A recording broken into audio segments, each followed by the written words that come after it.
बिस्मिल्लाहिर्रहमानिर्रहीम, अस्सलामु अलैकुम। Welcome to cattle market Karachi and AQ goat farm.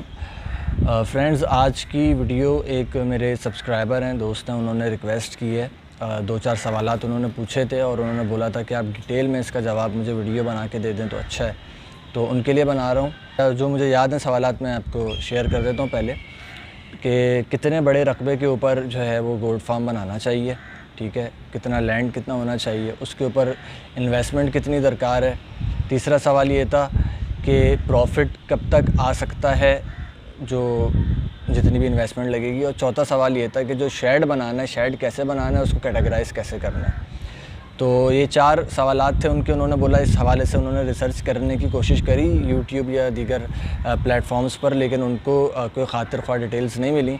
तो मेरा क्या तजर्बा है मैं उनके साथ शेयर कर दूँ। मैंने बोला ठीक है, तो उस हिसाब से वीडियो है, आपने एंड तक देखनी है। हो सकता है लेंदी हो जाए, कुछ पता नहीं है, स्क्रिप्टेड नहीं है वीडियो। जो मेरा तजर्बा है मैं आप लोगों के साथ वो शेयर कर रहा हूँ। तो पहला सवाल ये है कि कितना रकबा होना चाहिए, कितना लैंड कितना बड़ा होना चाहिए जिसके ऊपर आपने गोट फार्म बनाना है।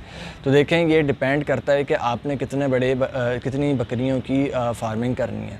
अगर आपने 10 बकरियों की फार्मिंग करनी है, जो नॉर्मल ब्रीडिंग पर्पस के लिए की जाती है, कि स्टार्टअप जो होता है प्लान ना, कि 10 बकरियाँ और एक बकरा उनके ऊपर रखें, तो डेट इज़ सफिशिएंट आपके स्टार्टअप के लिए। तो उसके लिए आपके पास मेरे हिसाब से, मेरे एक्सपीरियंस के मुताबिक यूँ समझ लें कि 15 बाय 15 का अगर शेड हो आपके पास, 15 फिट लंबाई हो उसकी और 15 फिट उसकी चौड़ाई हो, ठीक है, ये शेड हो आपका, ये बाउंड्री होनी चाहिए उसकी। इससे बड़ा भी हो जाए तो भी बेहतर है, 15 बाय 20 का थोड़ी और सहूलत से होगी, यानी कि कम से कम जो है 15 बाय 15 तो होना चाहिए। 15 बाय 20 को हम लेके चलते हैं, थोड़ा हम ऐसा लेके चलते हैं इसमें बकरियाँ अच्छी पलें। अभी हम ये नहीं देख रहे कि कॉस्ट इफ़ेक्टिव है क्या है, हमने ये देखना है कि आपका सेटअप अच्छा कैसे होगा। तो 15 फिट की आपकी जो है ना उसकी क्या कहते हैं लेंथ हो जाए, और 20 फिट की उसकी जो है आपकी विड्थ हो जाए, चौड़ाई हो जाए। अब 15 फिट की जब लेंथ है तो उस लेंथ के अंदर जो है आपका 10 फिट तक का आपका छपड़ा बनेगा, शेड बनेगा, और बाकी 5 फिट की जगह आप उनके लिए एक्सीडिंग छोड़ेंगे उनकी चहलकदमी के लिए, जिसके ऊपर शेड नहीं होगा। ये सारी चीज़ें मैं वैसे बता चुका हूँ अपनी पुरानी वीडियोस के अंदर, शेड मेकिंग वगैरह। मैंने अपना शेड भी बना के दिखाया है कि किस तरीके से बनवाया था, क्या सारी उसकी मेजरमेंट्स थी। तो इसके अंदर आपका एक शेड तैयार हो जाएगा, 15 लंबाई हो और 20 फिट उसकी चौड़ाई हो, ठीक है। अब इसमें 10 बकरियां आ सकती हैं इजीली, और एक बकरा इजीली इसमें आ सकता है। दूसरा सवाल कि इन्वेस्टमेंट कितनी उनको चाहिए होगी। तो आपको भाई 10 बकरियों की कॉस्ट, अगर आप मिनिमम किसी भी नस्ल की लेट से ले लें, 30,000 रुपये की एक बकरी आपने ली है, और वो 10 बकरियाँ आपकी 3 लाख रुपए की बन जाती हैं। और एक ब्रीडर आपने लेना है, अच्छा ब्रीडर। बकरी ख़रीदते हुए एक चीज़ आपको और बता दूं कि आपने इतनी हाई क्वालिटी को देखना नहीं है कि यार आप जो है वो 1 लाख 1.5 लाख रुपए की एक बकरी इस तरीके से जमा कर रहे हैं, और स्पेशली जब आप स्टार्टअप कर रहे हैं, बिल्कुल नहीं। बकरी लो क्वालिटी की या एवरेज क्वालिटी की चल जाती है, तो आप 30-35 हज़ार रुपये की आपको एक बकरी पड़ रही है, एवरेज क्वालिटी की या लो क्वालिटी की, चलेगी।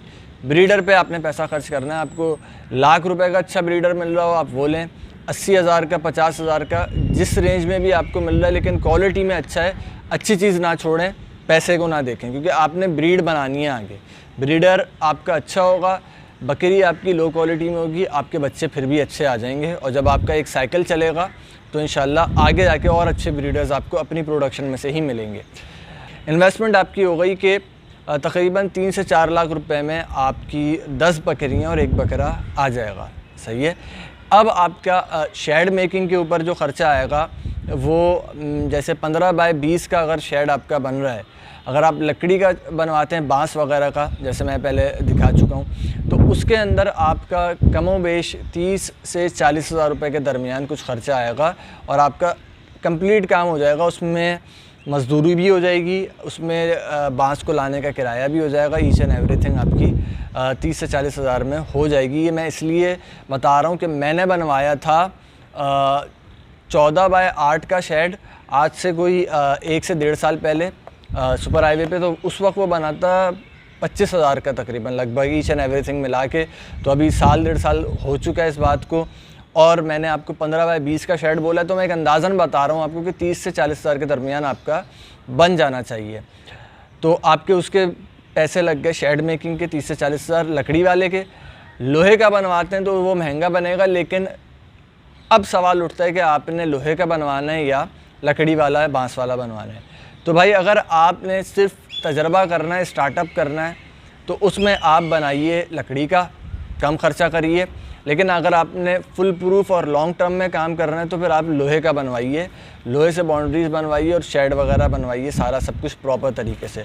लकड़ी का शेड मैंने एक्सपीरियंस किया है, ख़राब हो जाता है, स्पेशली अगर बकरे आपके बड़े हों तो जो बांस जो है ना वो तोड़ देते हैं, तो वो फिर आए दिन का आपके छोटे मोटे ख़र्चे और पंचायतें लगी रहती हैं। तो उससे बेहतर है एक ही बार ख़र्चा करें अगर लॉन्ग टर्म में काम कर रहे हैं, लेकिन अगर शॉर्ट टर्म में कर रहे हैं तो फिर वो आपके लिए बेस्ट ऑप्शन है। अब आ जाते हैं आपकी जगह के ऊपर। अब जगह आपके एरिया पे डिपेंड करती है कि किस एरिया में आप ले रहे हैं। आपकी अपनी जगह है तो वेल एंड गुड है, कोई किराया नहीं जाएगा, सही है। अगर आपने जगह ख़रीदने का आपका इरादा हो रहा है तो मेरा मशवरा ये है कि काम स्टार्ट करते हुए इतनी बड़ी इन्वेस्टमेंट करने की ज़रूरत नहीं है। पहले से आपके पास जगह कोई ज़मीन नहीं है तो ख़रीदने की ज़रूरत नहीं है, किराए पे लें, ठीक है।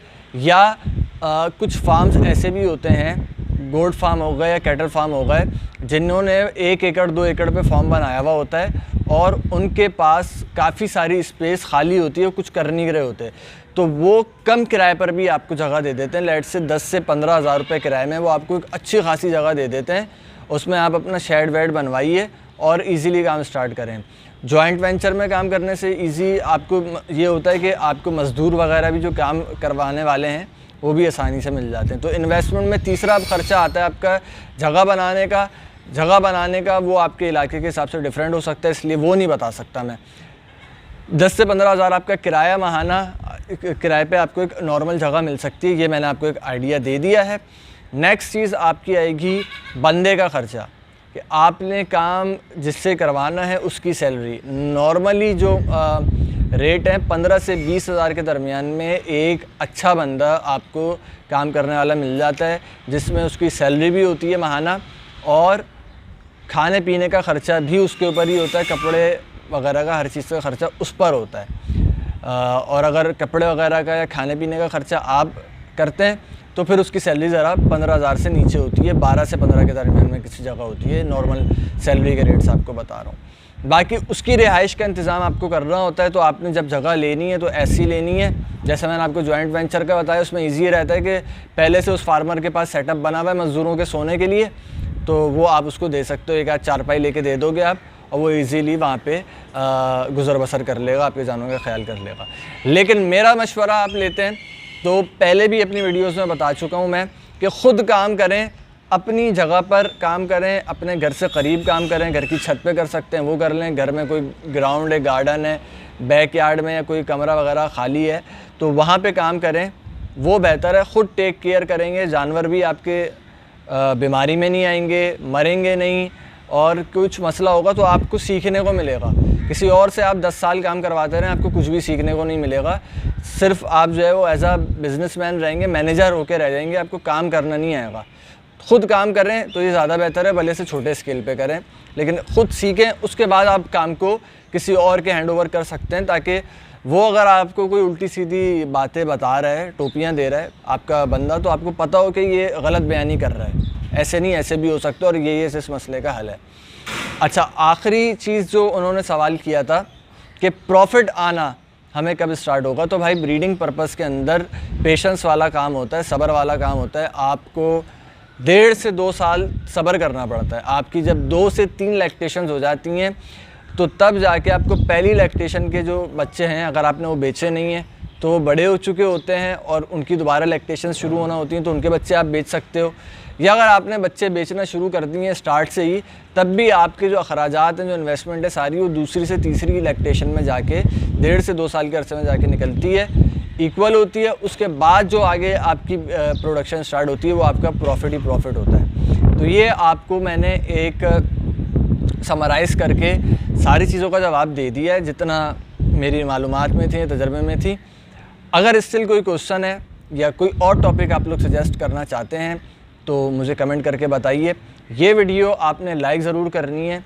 मुझे सपोर्ट करने के लिए मेरा चैनल कैटल मार्केट कराची ज़रूर सब्सक्राइब करें, दोस्तों के साथ शेयर करें। हाल ही में मेरे साथ इंसिडेंट हुआ है, मेरा बड़ा channel Pakistan media today hack हुआ है 2,73,000 सब्सक्राइबर्स का। मेरे अंदर हिम्मत नहीं थी, लेकिन आप भाइयों की वजह से, आप लोगों की मोटिवेशन की वजह से, आप लोगों के कमेंट्स की वजह से मैंने दोबारा स्टार्ट किया है इस चैनल के ऊपर काम, कैटल मार्केट कराची पे। तो आप लोगों से मुझे होप है कि आप लोग सपोर्ट भी करेंगे। काइंडली वीडियो को शेयर ज़रूर करें, लाइक करें, कमेंट करके बताएं वीडियो कैसी लगी। मज़ीद कोई टॉपिक सजेस्ट करना चाहते हैं वो कर दें। Thank you so much. This is Mohammed Muzammil signing off from AQ goat farm. अल्लाह हाफ़िज़।